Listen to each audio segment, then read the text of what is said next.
My name's Christopher Hoare, and I work with the United Federation of Police Officers. And I'm here with Officer Joshua Lake to ask him a couple questions about his bid for the Windsor County Sheriff's. Thanks, Chris. I'm really happy to be here. I appreciate the invite.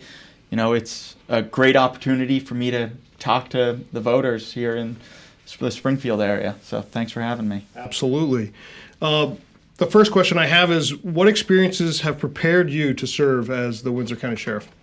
Well, I'm a level 3 certified police officer, but I also bring about 10 years of business ownership to the table. And what some people don't know is sheriff's departments run like a business. They're not given a budget by the municipality. It's their job to go out and secure contracts and build their own. And that's something I've got a lot of experience with. Nice. Kind of dovetailing off of that, what made you decide to run for the Windsor County Sheriff? You know, I get that question a lot, and I'll tell you, if you would have told me 10 years ago I was going to be running for sheriff, I would have scoffed. I got into law enforcement a few years back after I lost my brother to an overdose. He was working for me at the time, and about 6 months prior to his death, he changed. He stopped showing up to work. He went from my number one guy to somebody I couldn't count on. And when I got the call that he had passed away, I was devastated. And over the course of the next few months after his death, I learned that he had had numerous law enforcement interactions in Vermont, New Hampshire, and Massachusetts, and never did anybody help him. So I got into law enforcement because there's a lot of other people that have brothers out there that are going the same path that mine did. Sure. And when I became a police officer, I took that mentality of we're going to help people who are in the greatest need, and we're going to put them first to help them recover and get out of that addiction. And I know that as sheriff, I'll have a wide platform to be able to move forward with that goal of helping those people who need the most help. So that's why I'm running. So going off of some of those goals, you know, some of your experiences that have shaped, you know, where you are now and where you want to go. But, you know, you mentioned goals. So, you know, what are those top public safety priorities that you have for Windsor County if you're elected sheriff? One of the top priorities that everything else really stems off of is creating a modern police force with modern response. This means creating a pathway to rehabilitation when we come into contact with people who are struggling addicts. It means being stewards of the community, not just stewards of the law. The other part of that is modernizing our response to people in mental health crises. A lot of times, police officers show up to situations where somebody is struggling with a mental health situation, and they end up in the back of a cruiser in cuffs. And that doesn't sit right with me. We need to have a police force where when law enforcement are making contact with somebody who really is struggling, we're looking at the totality of the circumstances to get people the help that they need, not just throwing cuffs on them. And the other part of that is using an expanded restorative justice model to make sure that these low-level criminals that we do come in contact with are getting the opportunity to go through a rehabilitation process to face the people that they've wronged and understand why the path that they're going down isn't right. And where that really hits home for a lot of people is it costs us $3,800 a month to house somebody at Southern State. $3,800 a month. Wow. We have people sitting in Southern State and have been for an extended period of time on $50 bail, $100 bail, $500 bail, low amounts for low-level crimes. I would much rather see these people going through a restorative justice process, working with law enforcement to get back on their feet and get pointed in the right direction, and not having that money come out of mine and your taxes. We've got $6 gallon milk, we've got $7 gallon diesel, and $5 gallon gas.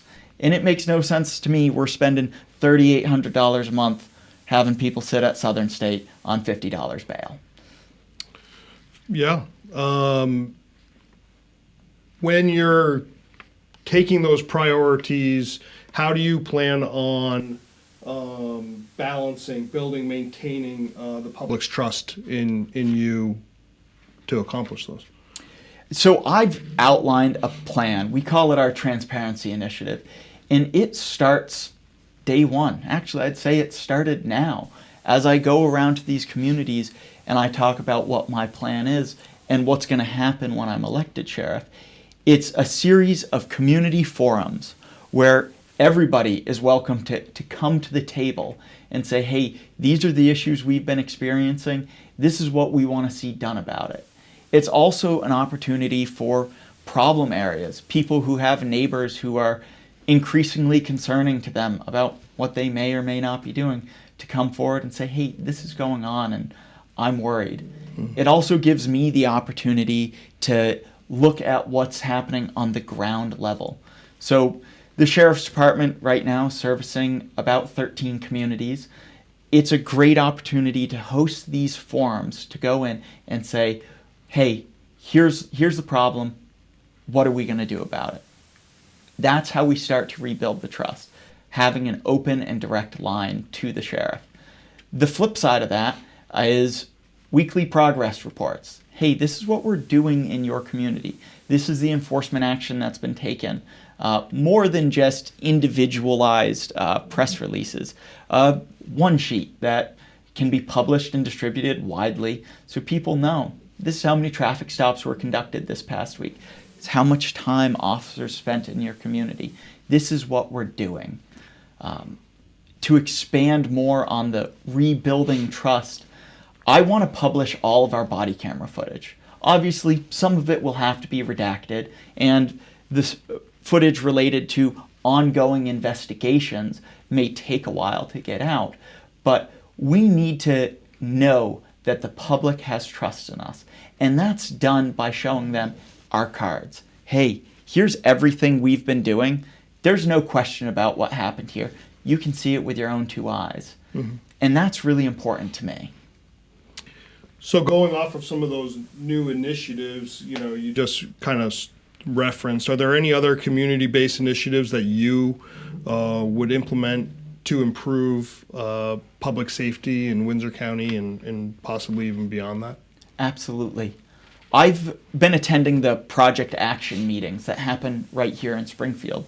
And for those that don't know, it's a community roundtable where when there's a family in particular need, or just an individual that's in need, a group of vested parties come together and say, hey, there's somebody in need. Let's address this.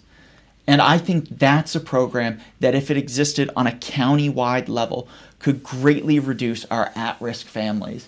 It could greatly reduce the number of people who are committing low-level crimes. Listen, I deal with this all the time in the small community that I work with. Somebody goes into the local convenience store and they're stealing $10 worth of Slim Jims, $5 worth of bread, peanut butter, and jelly because they're hungry. They need to feed their families. When those things happen, a Project Action expanded to the county is the opportunity for us who are in positions of power to direct these families to the right resources.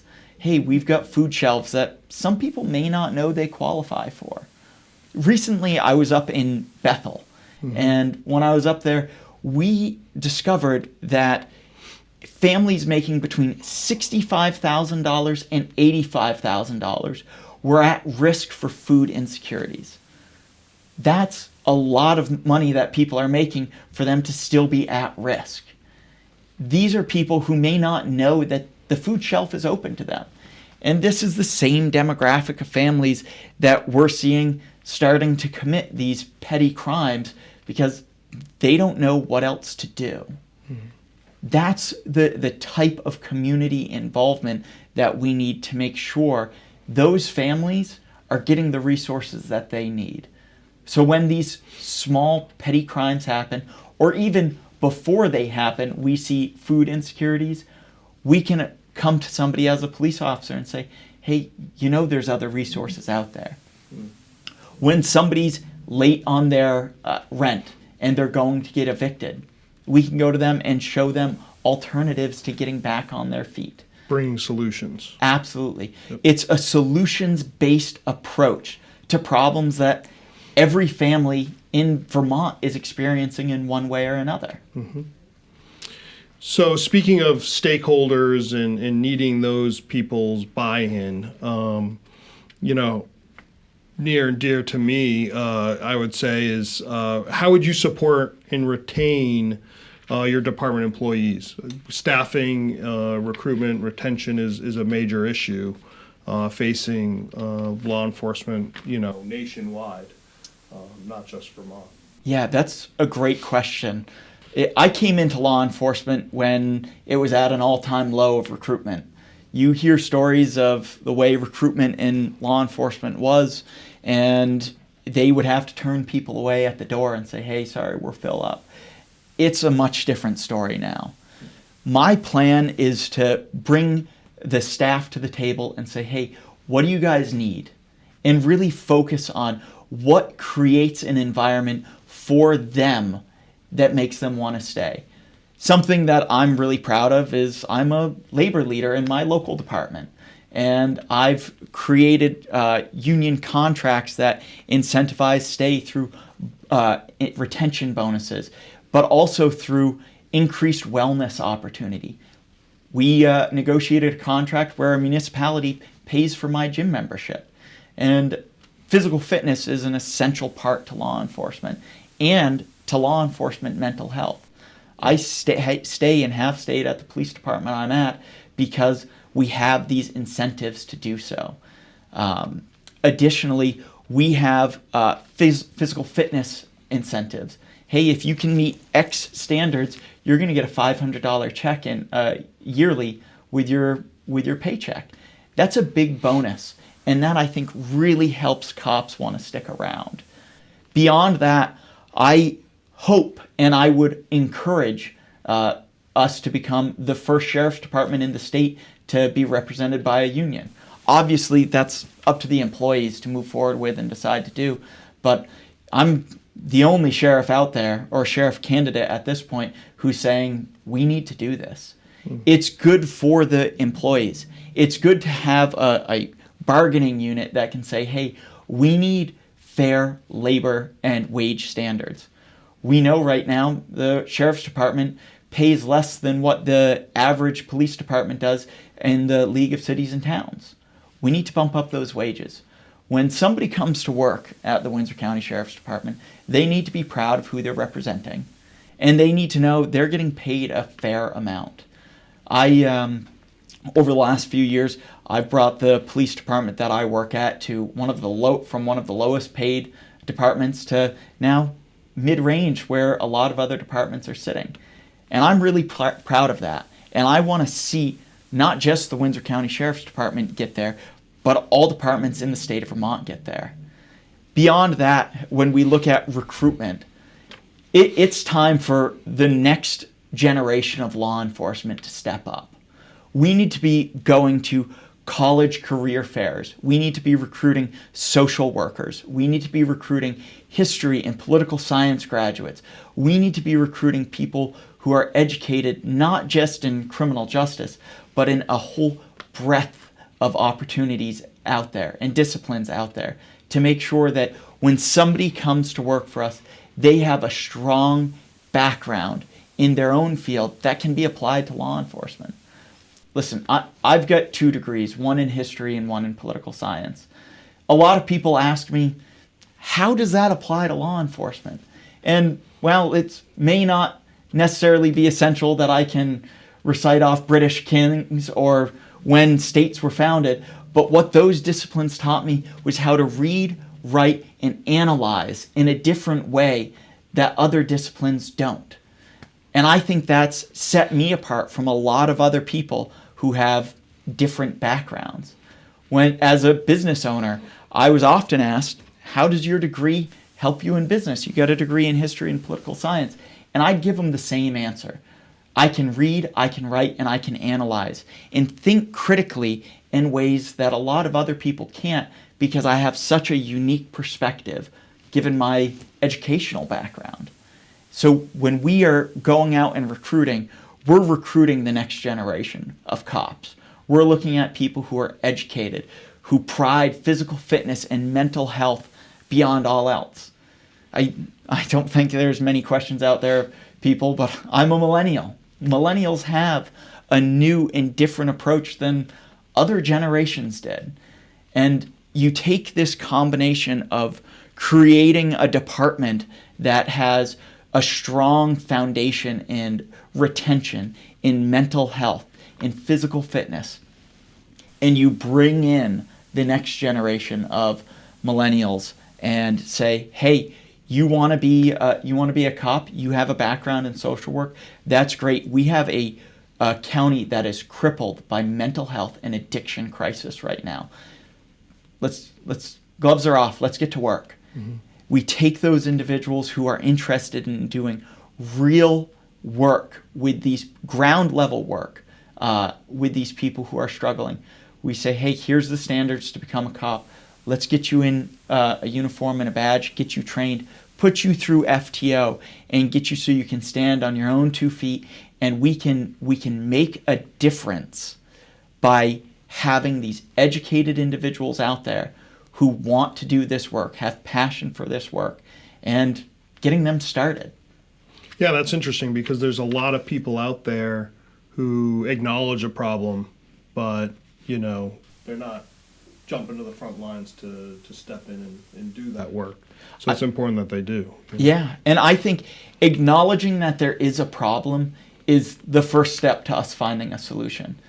In some of the communities I go to, I've ran into people who have said they don't think that addiction is a problem for law enforcement. And to that I say, addiction is at the forefront of law enforcement's problem.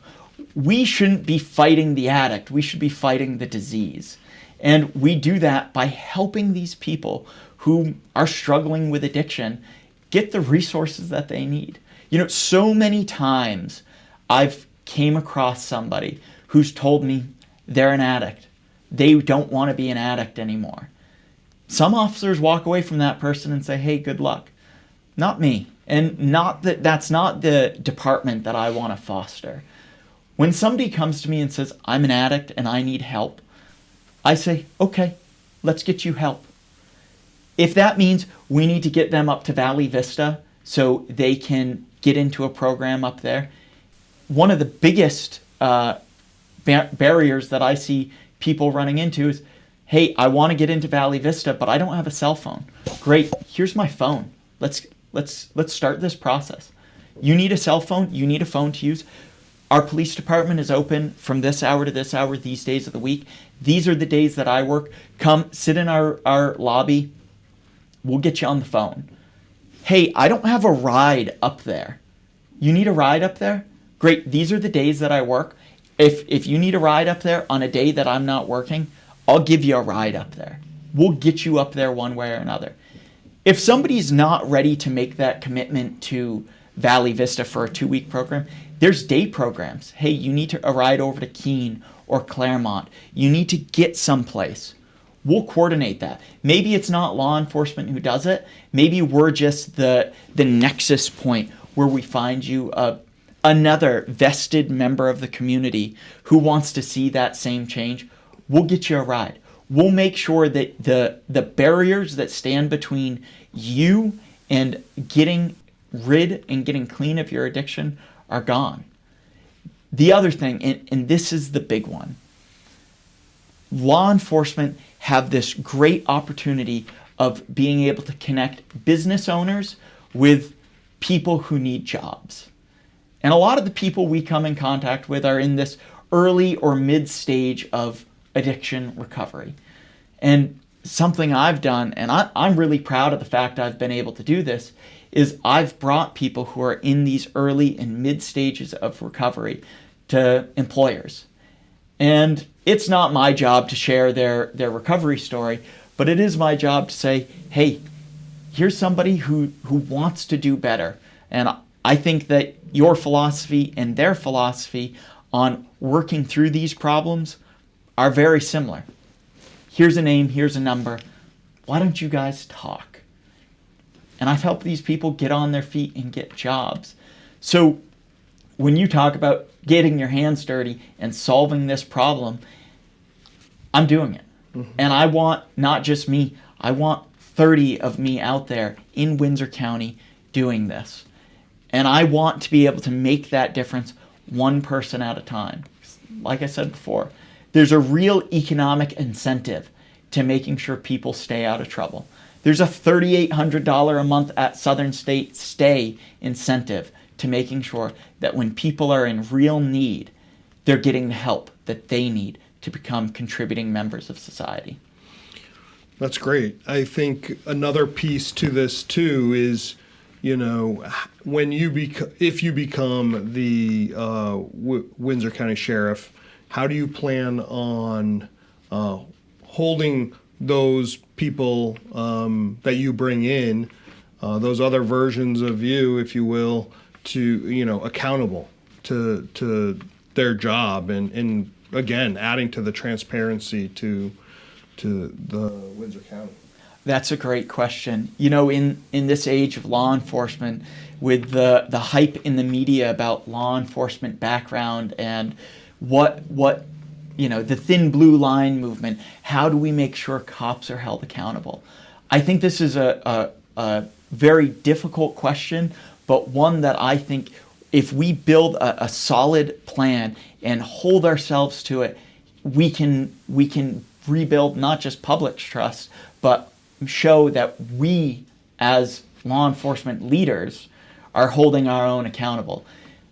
Open and honest forms of communication. A tip line on our website where not just citizens, but other members of the law enforcement community can say, hey, we saw this and we're concerned. They can drop a line to me directly, and it'll come to me directly, and we can say, hey, we saw this happen.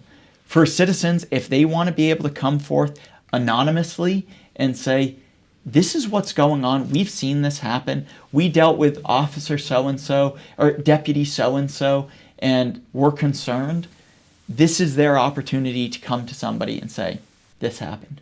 Beyond that, the community forums I spoke to you about earlier, that's the opportunity for people to come to me directly and say, hey, we had deputy so-and-so at our house, it didn't go well, we're worried.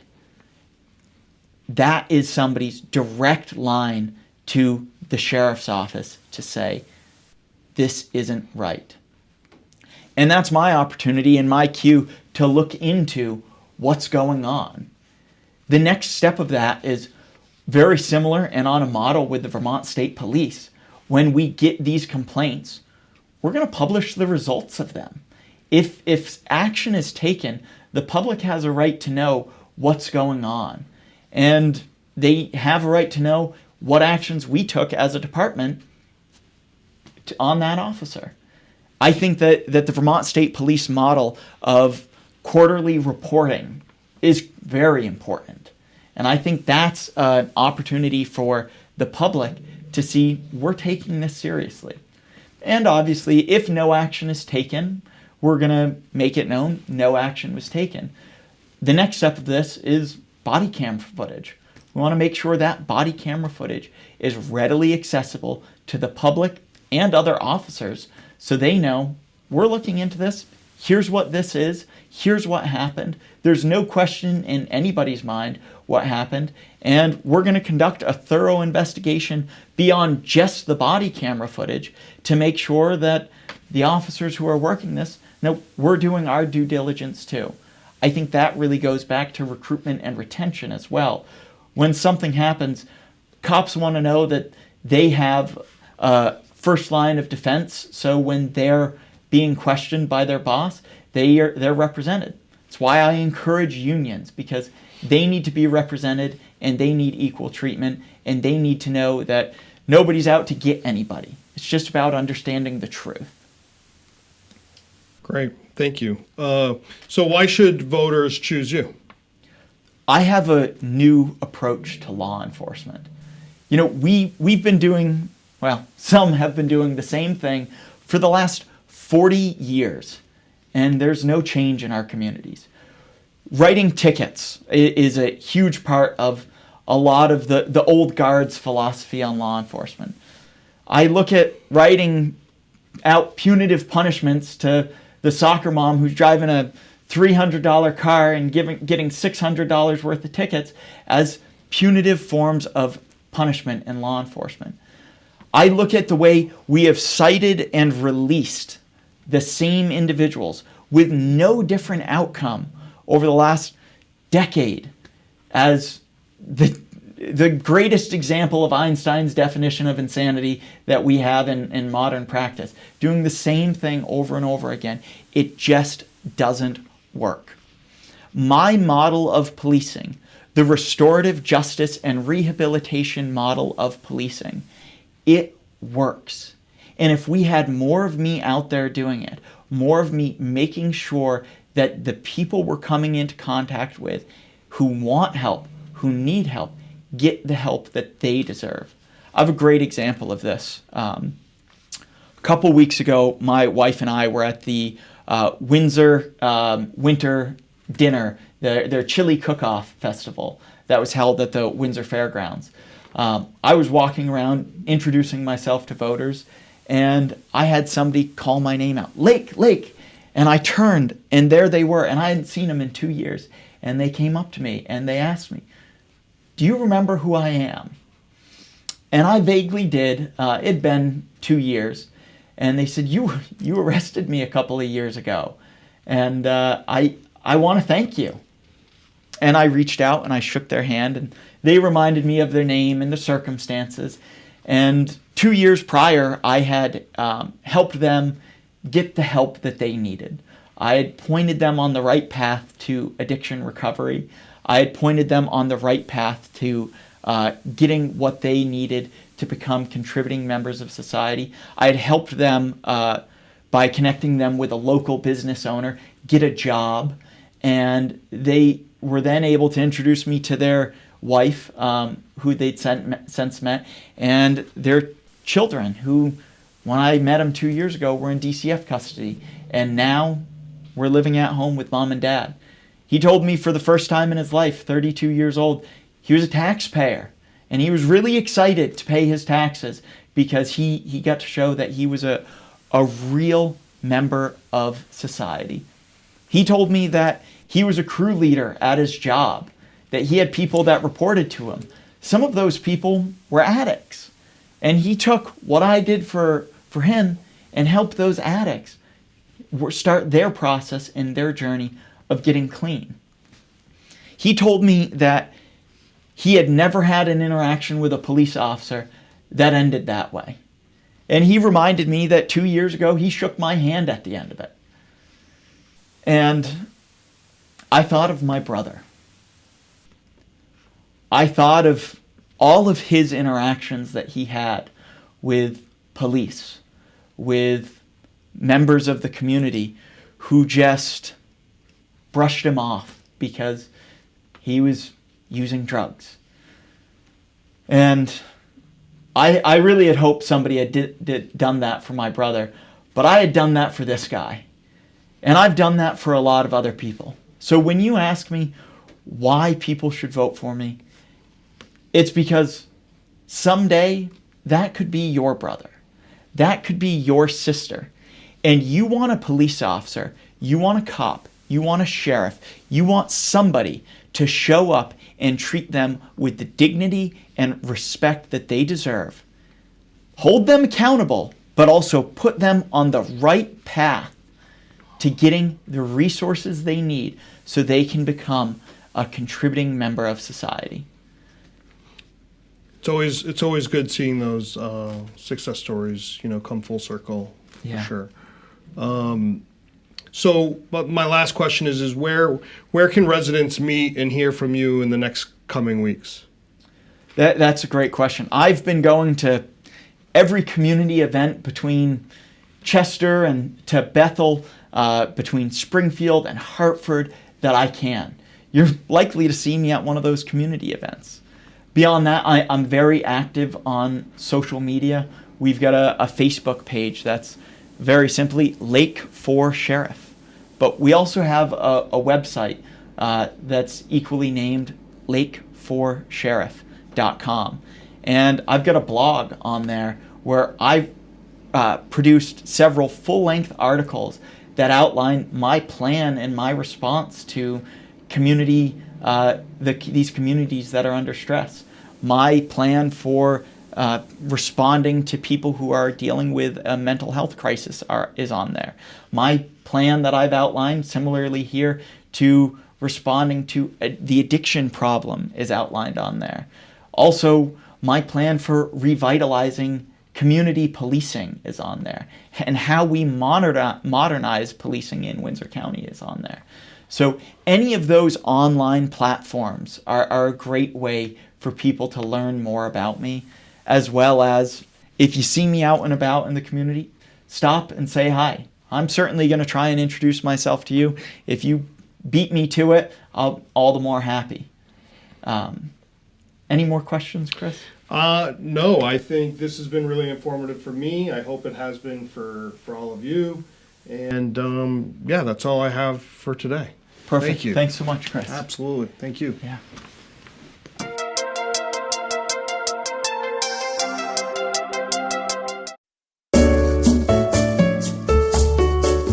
To order copies of this program, please call 802-885-6248. This program was created using equipment of SAPA TV.